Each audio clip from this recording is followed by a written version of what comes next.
As a former NASA rocket scientist who started her degrees with pre-algebra in a community college at the age of 18, I've always been passionate about making STEM education accessible.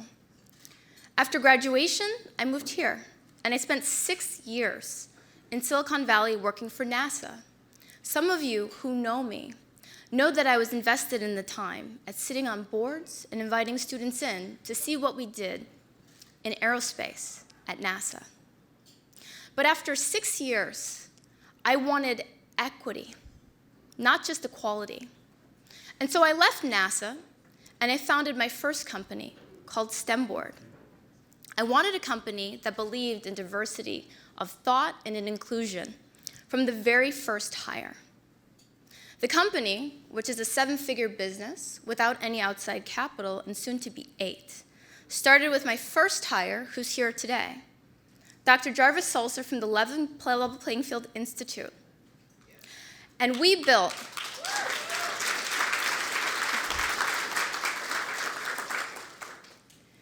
over the past years, we built, brick by brick, not only a national, but an international STEM program. I took my engineers, my scientists, and my margin, and I invested it in content and curriculum. We are the STEM content provider for Inroads. We are the STEM content provider for many organizations that you see and you know, and some of you even may have taken training from, including the Executive Leadership Council. Today, I'm elated because while the United States was figuring out how to grapple the impact of COVID, we took that STEM content and curriculum and we created a self-paced coding kit, complete with culturally relevant role models and aligned to national learning standards. And we sold over 5,000 of those kits in 10 countries in a little over a year. Today, Lingo, the self-paced immersive coding kit that exposes students to hardware and software fundamentals, can be bought in Amazon, it can be bought in Target, it can be found in Walmart. And more importantly, I'm delighted to announce that we're closing our seed round, and I, as a founder, have raised over $1.6 million to globally, rapidly scale the impact of Lingo.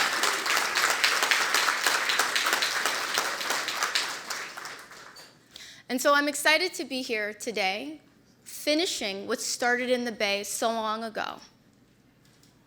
My name is Aisha Bowe. I'm the founder and CEO of STEM Board, and I'm the founder and CEO of Lingo.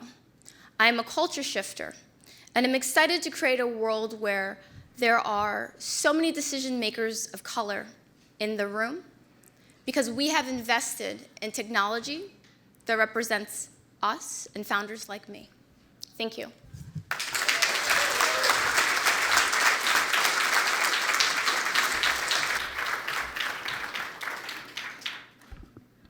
That's no pressure. I went to Cal State Northridge. We'll start there.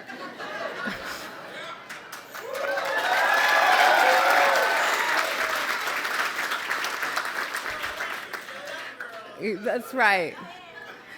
My name is Phaedra, and I grew up in a small town in California, a community where a lot of people were struggling. My mom was a waitress at a place called Bill's Place in San Francisco, and she eventually went back to school and got a union job. And I'll never forget the day that she got that job, because I went from free lunch to reduced lunch, which means I used to stand in the line where you didn't have to give your name, and then all of a sudden I stood in the line where you had to pay 40 cents. And what I realized is standing in the line where people paid, it released a sense of shame that I'd been holding that I didn't realize I held.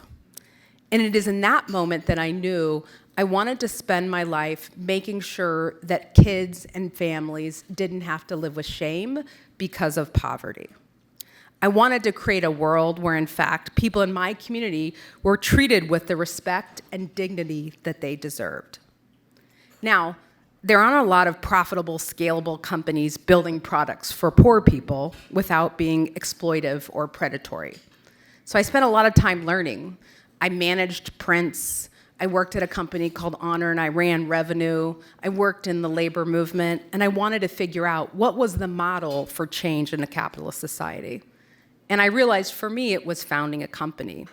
We've raised about $50 million, and Promise helps working people tackle their government debt and help them access aid. Because see, if you're middle class, you can get a Peloton with 0 interest. You get it now and you pay for it later. But if you're poor and you want to pay a parking ticket or your water bill, you have to take time off work, you have to go into an office, you have to pay for parking, you have to stand before someone and prove that you're poor, show your taxes, and put 50% down and pay interest, all for the privilege of paying the government back. So that is a world in which we refuse to accept. So we build software that assumes that people don't want their water shut off. We assume that people don't want to go to jail and miss a payment. We assume that people, in fact, have every intent to pay, but the nature in which people are paid has changed, and what is missing is inherent dignity and ease in payments for people that need it the most. We leverage the power of technology and innovation to help people succeed rather than punishing them for a lack of resources.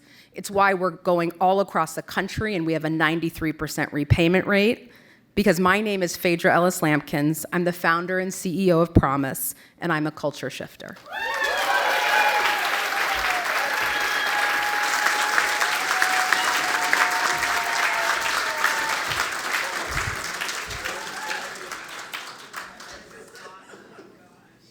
4 months ago, I left my job as a software engineer, where I earned more last year in income than I had during the first 9 years of my career. Now, I'm taking a step out on faith to change the game for the next generation of underrepresented talent. For the past 8 years, I've been writing articles and filming YouTube videos to help people all over the world understand technical interviewing and how to operate in the tech space. A viral documentary about my journey from the hood as a physical and sexual abuse survivor, turned foster kid, turned programmer, saw me become a software engineer at one of the most sought-after tech employers in the world. That documentary put me on the map in 2018. That was also the same year that I started my consulting firm. And I started that firm to honor the legacy of my Black ancestors who were innovators during times where there weren't diversity and inclusion programs. These are people like Garrett A. Morgan and Louis H. Latimer, who invented things like the gas mask apparatus, the three-way traffic signal, and a better filament for the light bulb. These were people who innovated during the eras of Jim Crow, slavery, and the mass lynching of Black people. And this is the legacy in which I now stand. My goal, my contribution to this legacy, is to see not only underrepresented people get into tech, but also to prepare companies so that they can receive this talent.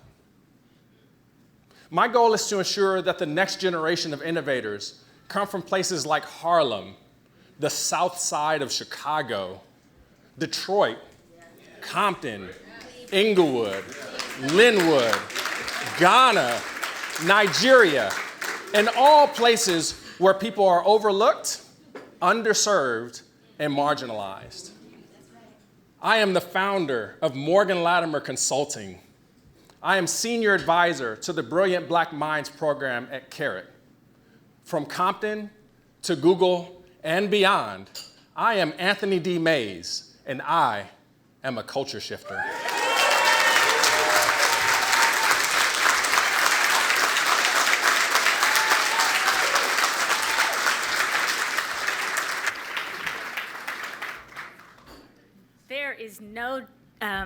There's a huge amount of talent in this room, and it is just amazing to be here. So thank you for having me. The last 2 years of the pandemic have awakened the world to the inequities in health, not just here in the US, but around the globe. Never in my life have I felt more called to a moment than I do now. I can't believe that I'm here, and this is such an honor. I am not an activist. I don't stand on tables. I don't lead marches. But my entire career in medicine has been about activism. See, I became a doctor because I knew that the healthcare system was broken, and it was breaking communities and families like mine. I spent over 20 years in academic medicine, publishing articles, writing grants, doing presentations about communication and health disparities. Until one day, a patient, or really a parent, did something that I didn't know at the moment would change the trajectory of my career. She walked into my clinic and she opened a flip phone. And she showed me a picture of a rash that had been on her child the night before, but that had disappeared.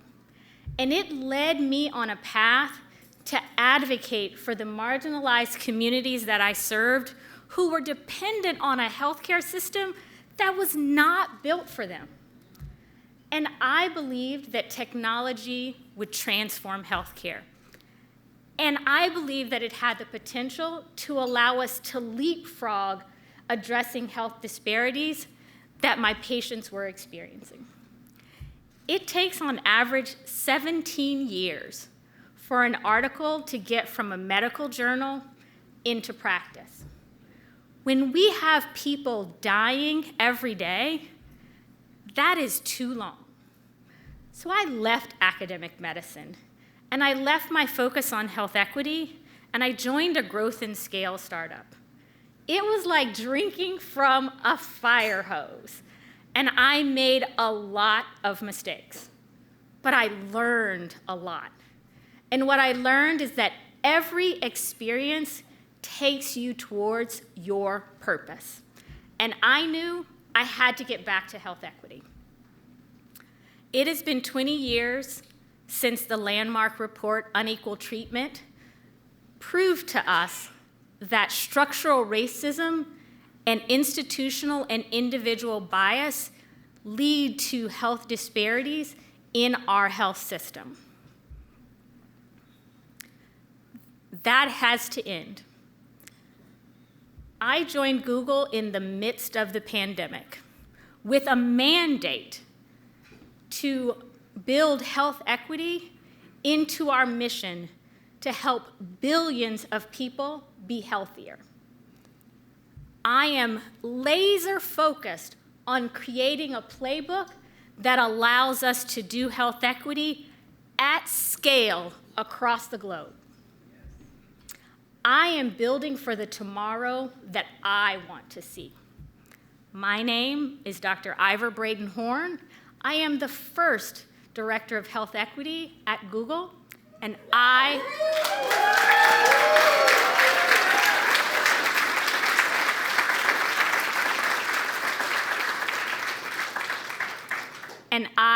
am a culture shifter.